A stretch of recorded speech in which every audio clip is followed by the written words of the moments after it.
Et salut à tous, bonjour et bienvenue sur PS2 Channel.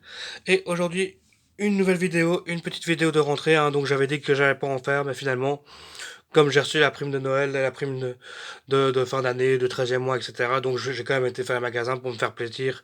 Donc on commence directement avec un petit jeu PS5 trouvé, hein, donc Lies of P, hein, donc ça je l'ai payé, je pense, une quarantaine d'euros, 39 euros et quelques.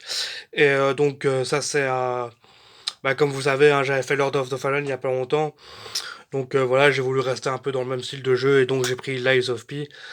Alors je l'ai pas terminé, je l'ai commencé, j'ai bien avancé dedans, mais je l'ai un peu lâché, il m'a un peu tombé des mains parce que, enfin, il est bon hein, dans le gameplay et tout, il est vraiment sympa, il fait vraiment penser à un Souls-like vraiment qui est bien fait quand même, mais je sais pas, j'ai trouvé l'histoire pas si intéressante que ça. Je pensais qu'avec le lore de Pinocchio, ça irait bien, qu'il y aurait un truc de bien fait et tout, mais je vois que c'est un peu quand même un peu inventé et tout comme ça, donc moi ça me dérange un petit peu. J'aurais préféré qu'ils fassent un truc beaucoup plus terre à terre par rapport au livre, mais finalement ils sont un peu partis dans autre chose. Bah, c'est un peu logique, hein, vu le style de jeu que c'est. Hein, ils pouvaient pas faire des miracles avec l'histoire de base de Pinocchio, donc ils ont dû un peu changer. Et j'ai trouvé aussi un peu le level design que je n'ai pas trop aimé, je l'ai trouvé un peu simpliste, un peu vraiment comparé à celui de Lord of the Fallen, c'était vraiment jour et la nuit niveau level design. Et j'en parle même pas, hein, celui par rapport à Dark Souls, hein, mais ce que j'ai bien aimé, c'est quand même la direction artistique hein, qui m'a refait penser un peu à Bloodborne. Hein. Moi, j'adore Bloodborne, hein, c'est mon Souls préféré, donc j'ai retrouvé un peu de ça dedans, mais il est quand même bien moins en dessous. Enfin, il est quand même moins bon que Bloodborne niveau direction artistique.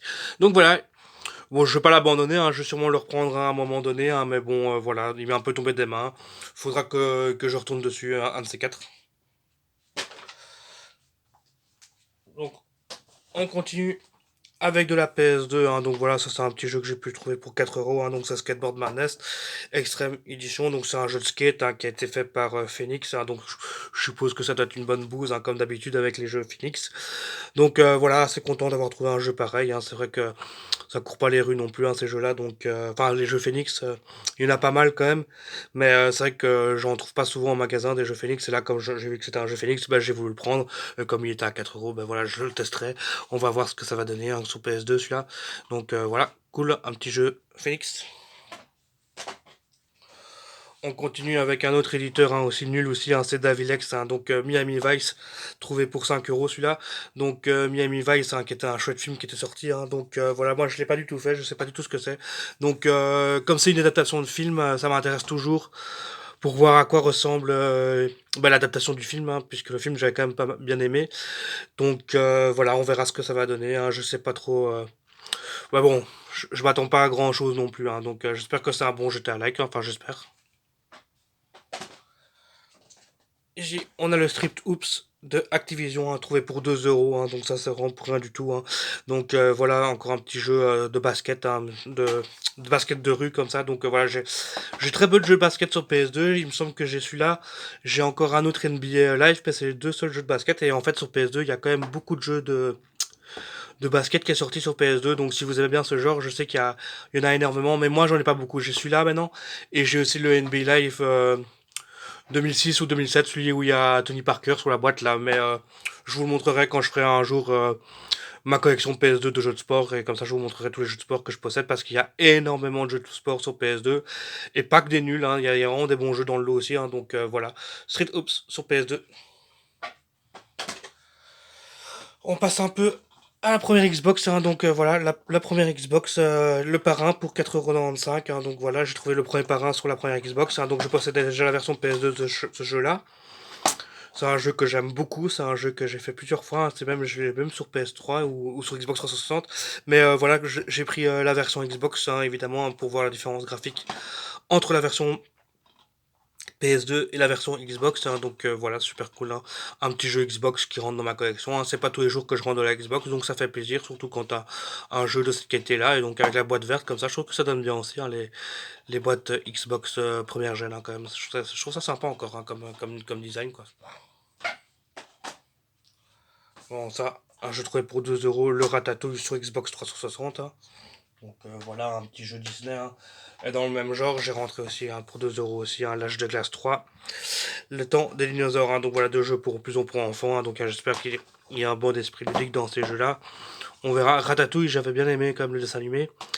Et l'âge de glace 3, le temps des dinosaures, celui-là, je sais pas si je l'ai vu, celui-là, je me souviens plus trop, ça. Mais en tout cas, le premier âge de glace qui était sorti, j'avais été le voir quand j'étais gamin, et j'avais vraiment adoré l'humour qu'il y avait dedans, j'ai trouvé vraiment ça sympa, donc j'espère qu'ils ont bien remis l'humour dans ce jeu-là. Hein. Enfin, on verra quoi. Donc voilà, c'est 2 jeux Xbox 360 qui rentrent dans ma collection Xbox 360. Voilà, histoire de rentrer aussi d'autres pièces que de la PS2. Hein. Donc voilà, je collectionne pas que de la PS2, hein, je collectionne aussi d'autres supports. Hein.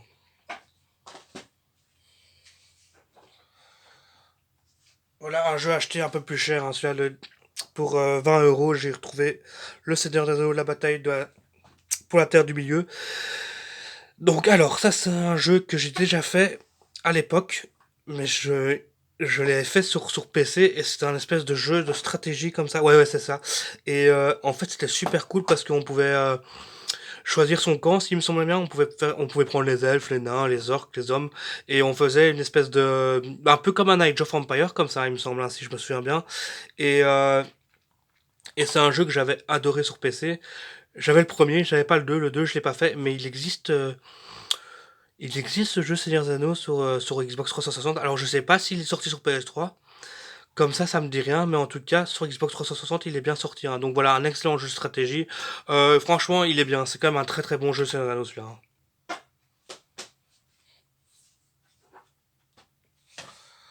On continue avec la PS3. Hein. Donc voilà, le Tekken 6 sur PS3. Donc voilà, un jeu de combat hein, trouvé pour 5 € celui-là. Donc super. Hein. Les jeux de Tekken, j'ai toujours bien aimé. Hein. Moi, j'ai vraiment toujours les jeux de combat, quand j'ai découvert les jeux de combat, c'était vraiment avec Tekken 2 sur PS1. Donc c'est vrai que niveau gameplay, niveau profondeur des combos et tout, c'est pas la meilleure série. Hein. C'est clair que les King of Fighters et les Street sont bien mieux, bien plus approfondis. Mais c'est quand même... allez, je suis quand même nostalgique hein, avec... comment il s'appelle encore ça, Kazuya, je sais plus comment il s'appelle là, mais Jin et tout là, les personnages de Tekken restent quand même nostalgiques pour moi, hein, vu que j'avais essayé le Tekken 2 à la base sur PS1, et donc moi je jouais tout le temps avec, comment il s'appelle encore, celui qui faisait Salto, là, je crois que c'est Low, je pense, mais je suis plus sûr, mais j'adorais ce personnage. Ah, il y avait aussi Eddie qui faisait de la capoeira, que j'aimais beaucoup aussi jouer. Donc voilà, Tekken, quand j'en vois un, surtout à un prix comme ça, je le prends directement parce que c'est quand même, ça me rappelle comme la nostalgie et j'aime bien voir l'évolution. Et en général, les jeux Tekken sont quand même des jeux assez sympas, quoi. C'est pas des jeux hyper approfondis niveau gameplay. C'est clair que c'est pas du même niveau que SNK, mais bon, et que Capcom. Mais voilà, ça existe quand même, quoi. C'est sympa, quoi. C'est quand même nostalgique. Hein. Bon, et j'ai trouvé encore plus cher, hein, pour 25 €, j'ai trouvé le Ratchet Clank A Crank in Time. Hein. Donc voilà, Ratchet, hein, donc ça c'est une licence qui est mythique hein, pour Sony. Et ben, moi je vais vous avouer, hein, la licence Ratchet Clank, à part le premier sur PS2, ben, c'est une licence que je n'ai pas trop aimé en fait. Hein. C'est vraiment, j'ai adoré le premier épisode, et après j'ai trouvé que Sony en faisait trop. En fait, il y a eu tellement d'épisodes après, il y a eu aussi un autre épisode avec simplement avec Clank je pense où il est agent comme ça, enfin c'était vraiment, il y a eu trop de jeux Ratchet Clank et donc du coup il y a eu une overdose, mais le premier Ratchet, voire la première trilogie, le 1, 2, 3, était quand même sympa. Mais c'est pas aussi, c'est mythique pour Sony, c'est mythique pour beaucoup de monde, mais ce n'est pas du même niveau qu'un Zelda par exemple, que lui a vraiment révolutionné le jeu vidéo hein, avec le Ocarina of Time, qui est quand même beaucoup plus légendaire. Mais voilà, c'est une licence de Sony qui est forte, hein, donc voilà, qu'on en trouve 25 €, je trouve ça quand même cher pour ce jeu-là, mais bon voilà, hein. Les prix en magasin évidemment, on peut pas toujours les négocier.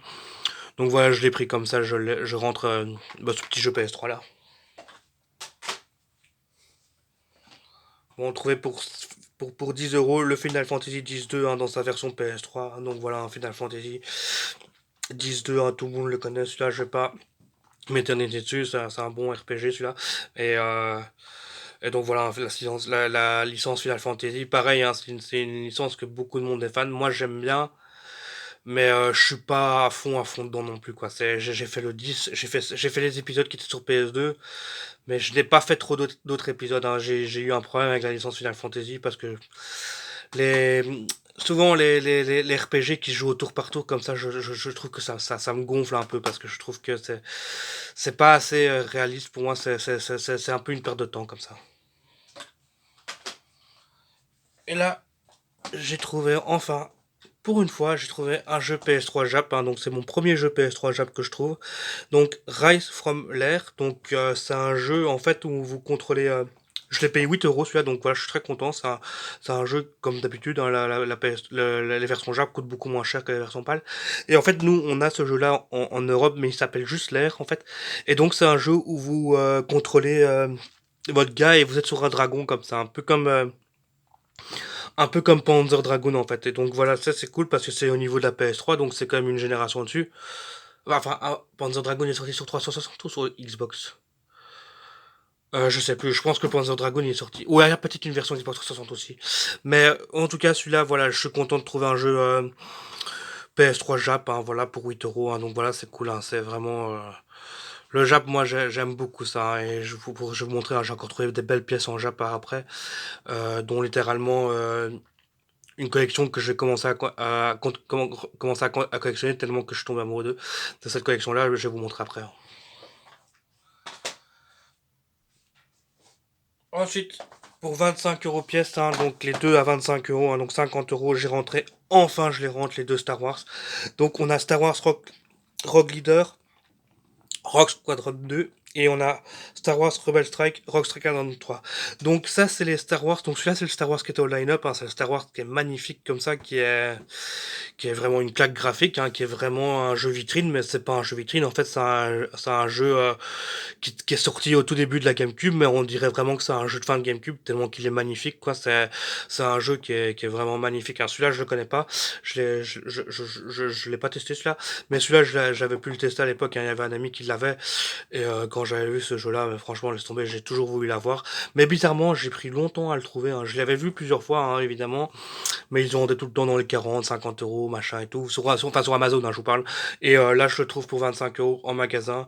Donc voilà, j'ai pris les deux d'un coup. Voilà, ça fait deux jeux GameCube qui rentrent dans ma collection de GameCube. Donc 25 €, 25 €, donc 50 € les deux de Star Wars.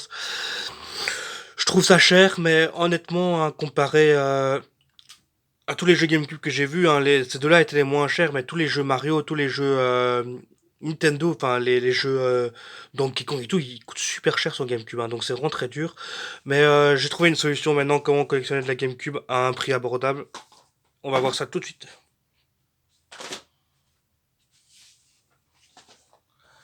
Pour la première fois en magasin, je trouve un jeu GameCube Jap. Voilà. Ça, je suis vraiment très content parce que j'en trouve quasiment jamais de la GameCube Jap. C'est un truc qui est très rare par chez nous. Donc voilà, le magasin où je vais a commencé à se lancer sérieusement dans l'import, mais pas que de l'import PS2, il fait de l'import un peu sur toutes les consoles. J'ai même vu qu'il faisait de l'import Dreamcast. Donc il y avait vraiment une grosse sélection de jeux Dreamcast en Jap.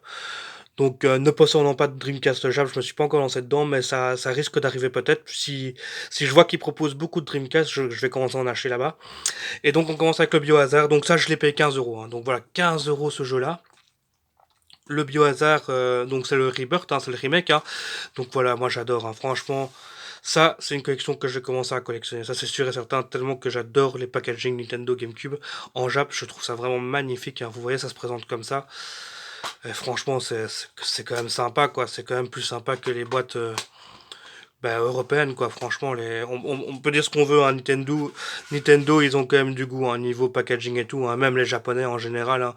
Quand on regarde les boîtes Jap PS2 et les boîtes Jap GameCube, bah, c'est le jour et la nuit, hein, comparé à nos boîtes PAL, hein. Donc voilà, celui-là, je trouve 15 € quand même, alors que j'ai vu le même jeu en GameCube PAL, il est à 25 € et celui-là il est à 15 €, il est 10 € moins cher, quoi. Mais c'est pas le pire exemple, hein. Pour moi, le pire exemple, c'est vraiment celui-là. Je l'ai payé aussi 15 € et ce jeu-là en PS2 PAL ou en GameCube PAL, il se vend dans les 60 € celui-là, tu vois. Et là, je l'ai eu pour 15 € dans sa version GameCube, hein. Donc voilà, très sympa. Toujours le même système, hein. Donc voilà, moi, ils sont complets. Donc ça, c'est cool, hein. Franchement, très très beau packaging, hein, franchement magnifique, hein, ces jeux GameCube. Donc voilà, officiellement je me lance dans la GameCube Jap, hein, vu que c'est quand même beaucoup plus beau, c'est beaucoup plus abordable niveau prix, et comme d'habitude, le 60 Hz. Là je l'ai payé un peu plus cher, je l'ai payé 30 euros celui-là, mais c'est une version qui est sous plastique comme ça. Donc voilà, j'ai pas osé retirer l'étiquette dessus puisqu'il est encore sous plastique, donc j'ai peur d'arracher le truc. Donc voilà, ça c'est le Mickey Magical machin, miroir, hein. Donc voilà, 30 euros celui-là. Donc voilà, c'est mes 3 premiers jeux GameCube que j'ai trouvé. Voilà, donc officiellement je me lance dans la GameCube Jap, c'est décidé. Tellement que j'adore ces boîtes-là, donc maintenant ce sera PS2 Jap et GameCube Jap à fond.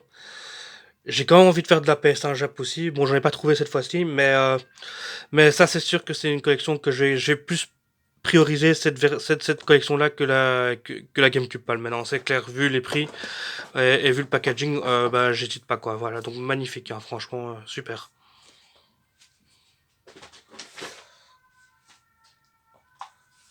On continue avec le Splinter Cell Pandora Tomorrow sur PS2 Jap, hein, donc voilà, trouvé pour 10 euros.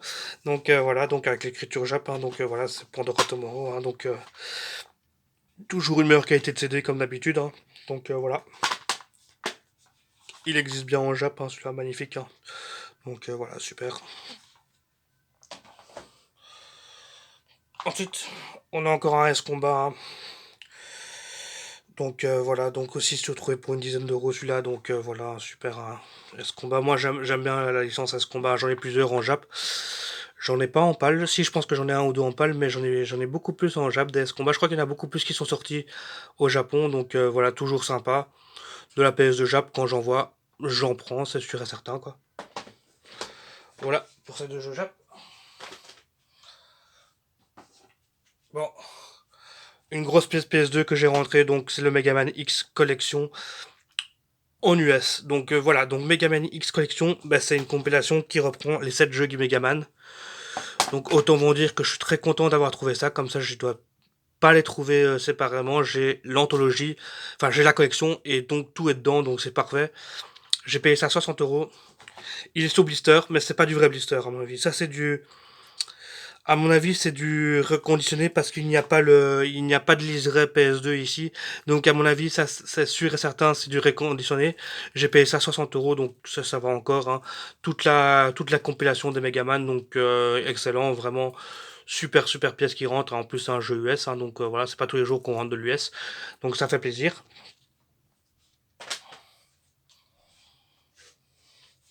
Ensuite, encore plus cher, hein, 80 euros. Secret of Mana sur Super Nintendo, hein, donc voilà, hein, donc Secret of Mana, un bon RPG aussi celui-là. Donc voilà, je l'ai pris parce que je l'ai trouvé qu'il était à un prix qui est cher, hein, mais qui est quand même beaucoup moins cher que ce qu'on peut trouver sur Amazon. Donc voilà, quand j'ai vu ce prix-là, ben, j'ai sauté directement dessus, hein, je me suis même pas posé la question. Donc voilà, ça me fait un petit jeu Super Nintendo. En plus pour ma collection Super Nintendo, donc j'ai pas beaucoup de jeux Super Nintendo, hein.